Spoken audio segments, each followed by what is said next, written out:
എസ്ര അധ്യായം 6. ദാരിയുസ് രാജാവിൻ്റെ കൽപ്പന അനുസരിച്ച് ബാബിലോണിൽ സൂക്ഷിച്ചിരുന്ന രേഖകൾ പരിശോധിച്ചു. മേദ്യാദേശത്തിൻ്റെ തലസ്ഥാനമായ എക്ബദ്ദാനായിൽ കണ്ടെത്തിയ ഒരു ചുരുളിൽ ഇങ്ങനെ രേഖപ്പെടുത്തിയിരിക്കുന്നു: സൈറസ് രാജാവിൻ്റെ 1-ാം ഭരണവർഷം ജെറുസലം ദേവാലയത്തെക്കുറിച്ച് പുറപ്പെടുവിച്ച കൽപ്പന, കാഴ്ചകളും ദഹനബലികളും അർപ്പിക്കുന്ന ആലയം പുനഃസ്ഥാപിക്കണം. അതിന് 60 മുഴം ഉയരവും 60 മുഴം വീതിയും ഉണ്ടായിരിക്കണം. 3 നിര കല്ലുകൾക്ക് മുകളിൽ 1 നിര തടി എന്ന ക്രമത്തിലായിരിക്കണം പണി. അതിൻ്റെ ചെലവ് രാജഭണ്ഡാരത്തിൽ നിന്നായിരിക്കും. ജെറുസലേമിലെ ദേവാലയത്തിൽ നിന്ന് നെബൂഖദ്നേസർ ബാബിലോണിലേക്ക് കൊണ്ടുപോയ വെള്ളിപ്പാത്രങ്ങളും സ്വർണ്ണപാത്രങ്ങളും ജെറുസലേമിൽ തിരികെ കൊണ്ടുവന്ന് ദേവാലയത്തിൽ യഥാസ്ഥാനം വയ്ക്കണം. അതിനാൽ നദിക്കക്കരെയുള്ള പ്രദേശത്തിൻ്റെ അധിപനായ തത്തേനായിയും ഷെത്താർ ബോസനായിയും അനുയായികളും തടസ്സം നിൽക്കരുത്. ദേവാലയത്തിൻ്റെ പണി നടക്കട്ടെ. യഹൂദന്മാരുടെ ദേശാധിപതിയും ശ്രേഷ്ഠന്മാരും കൂടെ ദേവാലയം യഥാസ്ഥാനം പണിയട്ടെ. ദേവാലയ പുനർനിർമ്മാണത്തിന് യൂദാശ്രേഷ്ഠന്മാർക്ക് നിങ്ങൾ എന്ത് ചെയ്തു കൊടുക്കണമെന്ന് ഞാൻ കൽപ്പന നൽകുന്നു. നദിക്കക്കരെയുള്ള പ്രദേശത്ത് നിന്ന് പിരിച്ച കപ്പം രാജഭണ്ഡാരത്തിൽ നിന്ന് ചെലവ് പൂർണ്ണമായി വഹിക്കുന്നതിന് അവരെ താമസവന്യെ ഏൽപ്പിക്കണം. അവർക്കാവശ്യമുള്ളതെല്ലാം സ്വർഗസ്ഥനായ ദൈവത്തിന് ദഹനബലി അർപ്പിക്കുവാൻ കാളക്കിടാവ്, മുട്ടാട്, ചെമ്മരിയാട് എന്നിവയും ജെറുസലേമിലെ പുരോഹിതന്മാർക്ക് ആവശ്യമായ ഗോതമ്പ്, ഉപ്പ്, വീഞ്ഞ്, എണ്ണ എന്നിവയും അനുദിനം മുടക്കം കൂടാതെ കൊടുക്കണം. അങ്ങനെ അവർ സ്വർഗസ്ഥനായ ദൈവത്തിന് പ്രസാദകരമായ ബലികൾ അർപ്പിക്കുകയും രാജാവിനും പുത്രന്മാർക്കും വേണ്ടി പ്രാർത്ഥിക്കുകയും ചെയ്യട്ടെ. ഈ കൽപ്പന ലംഘിക്കുന്നവൻ്റെ വീടിൻ്റെ തുലാം വലിച്ചെടുത്ത് അവനെ അതിൽ കോർക്കണം. അവൻ്റെ ഭവനം കുപ്പക്കൂന ആക്കുകയും വേണം എന്ന് ഞാൻ കൽപ്പിക്കുന്നു.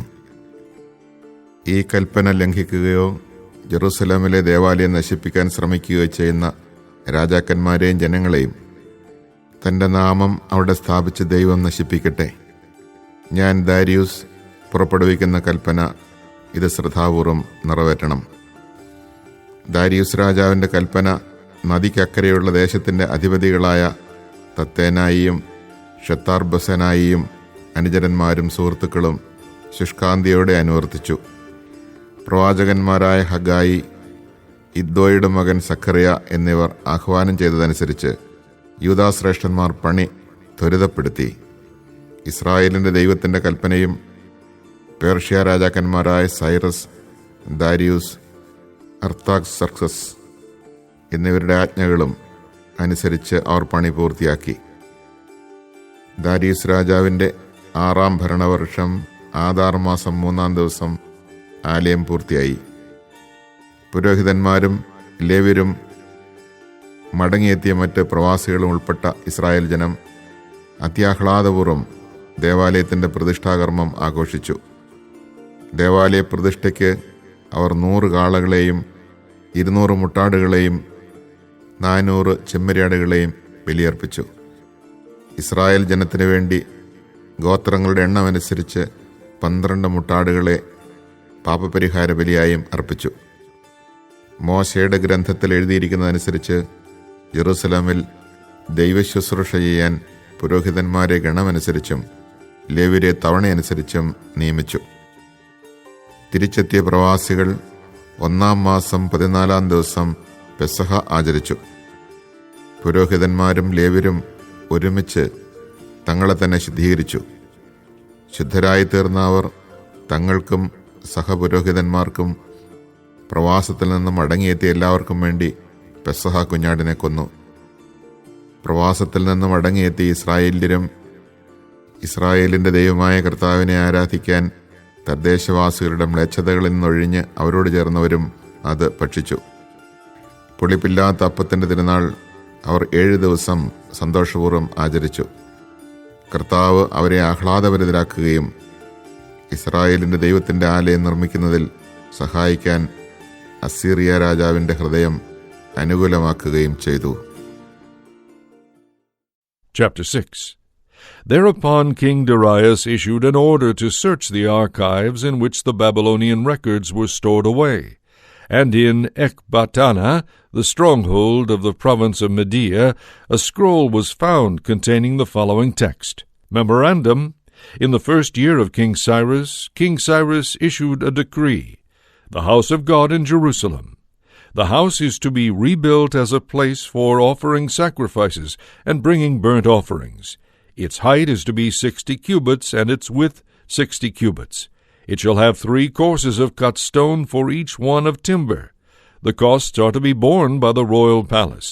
Also the gold and silver utensils of the house of God, which Nebuchadnezzar took from the temple of Jerusalem and brought to Babylon, are to be sent back, to be returned to their place in the temple of Jerusalem and deposited in the house of God.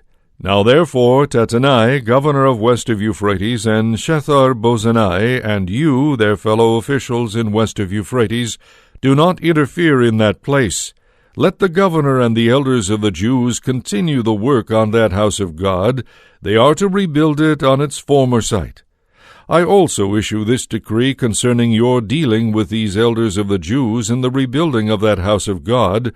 From the royal revenue, the taxes of west of Euphrates, let these men be repaid for their expenses in full and without delay.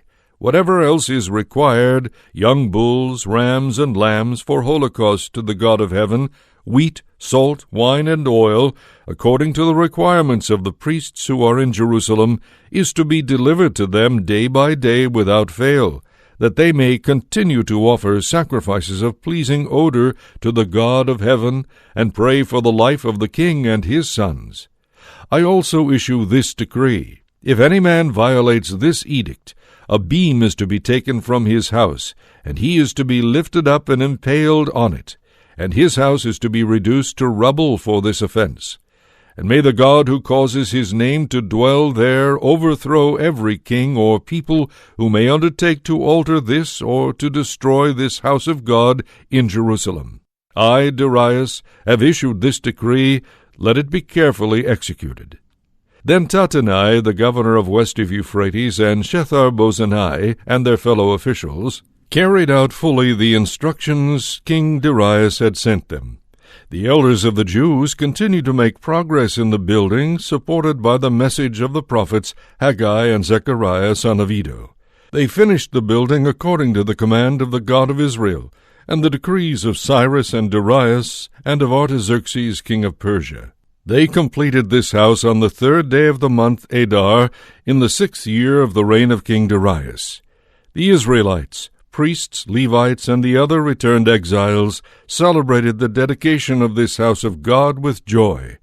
For the dedication of this house of God they offered 100 bulls, 200 rams, and 400 lambs, together with 12 he-goats as a sin offering for all Israel, in keeping with the number of the tribes of Israel. Finally, they set up the priests in their classes and the Levites in their divisions for the service of God in Jerusalem, as is prescribed in the book of Moses. The exiles kept the Passover on the 14th day of the first month. The Levites, every one of whom had purified himself for the occasion, sacrificed the Passover for the rest of the exiles, for their brethren the priests, and for themselves. The Israelites who had returned from the exile partook of it together with all those who had separated themselves from the uncleanness of the peoples of the land, to join them in seeking the Lord, the God of Israel. They joyfully kept the feast of unleavened bread for 7 days, for the Lord had filled them with joy by making the king of Assyria favorable to them, so that he gave them help in their work on the house of God, the God of Israel.